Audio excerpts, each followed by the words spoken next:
Russia knows sanctions.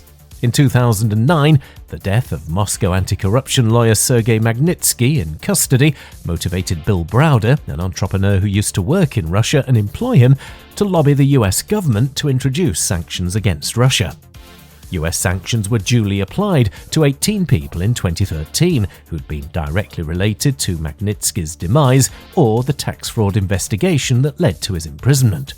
They were not allowed to hold bank accounts in the US or enter the country. In response, Russia forbade foreigners from adopting Russian orphans. Later, the US sanctions were expanded to other individuals involved with human rights violations, while other countries such as the UK introduced similar rules. When Russian forces entered Crimea in 2014, it led to sanctions on multiple people. These were not just aimed at individuals directly engaged in human rights violations, but also those who were organizing the violations.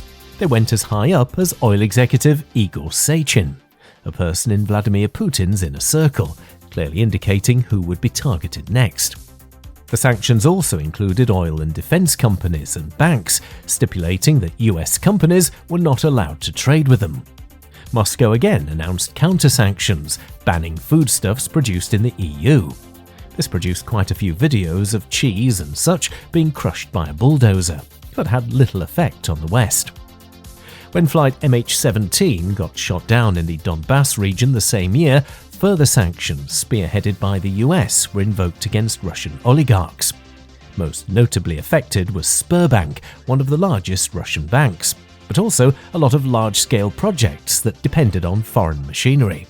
Russia responded with a law that permitted seizure of foreign assets, though I don't think it was ever used.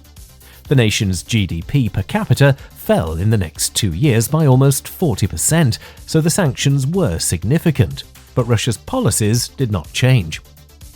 The new sanctions against Russia following its invasion of Ukraine are significantly harsher than what was imposed before. The central bank's foreign assets are frozen, and Russia cannot borrow from abroad. Banks are prevented from using the SWIFT system, making it harder for them to send money to banks abroad. Making payments is a key component in importing and exporting, and the restrictions introduce risks. When you ship things internationally, which takes weeks, you want to be sure that you'll get your money back promptly. Top banks in Russia are also banned from using the US banking system. Germany, initially reluctant to sanction Russia, has indefinitely suspended the new Nord Stream 2 pipeline and promises to divest from Russian gas and oil. The EU and US are promising to find all the relatives of all the oligarchs. Switzerland is not neutral for the first time since 1815. And for the first time in history, a sitting president is the target of individual sanctions. The intensity of international condemnation and cooperation is simply unprecedented. The military operation in Ukraine was a shock for the market from the start. Many Russian stocks have depreciated by 40% to 50% in roubles since Russia's so-called peacekeeping operation in Donetsk and Luhansk was announced on February the 21st. The Moscow Stock Exchange is down by about 30% and has been closed for the past couple of trading days. Many people have been selling rubles to buy foreign currency, causing the exchange rate to drop by about 30%, further exacerbating the losses of foreign investors.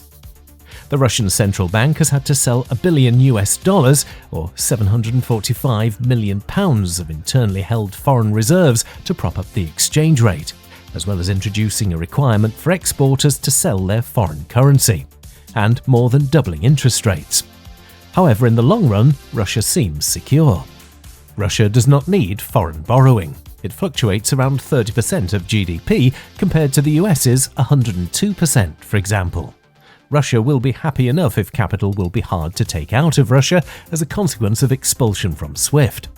Billions of dollars are taken out annually, and not just by oligarchs buying yachts, but also by common people moving their savings to less risky jurisdictions. The fall of the exchange rate will make Russian workers relatively poorer. A high interest rate will make it harder for them to buy property and cars. If the government does not come up with a support package, there could be unemployment, people losing their houses, and worse things like starvation. But even with support, a further fall in the average Russian's income seems likely in the long run. Their incomes still haven't recovered from the 2014 sanctions. And with the latest sanctions including equipment and repair parts, labour productivity is not going to get better. As for the oligarchs, they will certainly get poorer, and might have to buy some new yachts to sail in Russia if they can't access the ones in other countries. But fundamentally, they'll still be very rich and very happy. Will Russia survive? Probably. A lot of people have spent a lot of time making sure that Russia can endure isolation. For instance, banks have planned ways of facilitating international transfers without using SWIFT.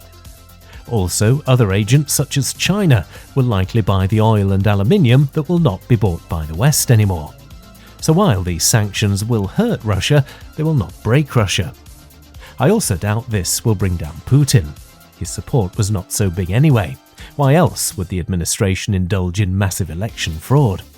Sanctions that make Russians poorer are therefore unlikely to motivate them to vote differently. In 1992, a wide range of Western sanctions was imposed on Yugoslavia as a result of atrocities in the Balkan Wars. These included a sports ban, international trade ban, naval blockades, Yugoslav Airlines ban, and an arms embargo. Yugoslavia had to live through hyperinflation as a result, yet the atrocities continued. The Srebrenica massacre of more than 7,000 Bosniak men and boys was in 1995.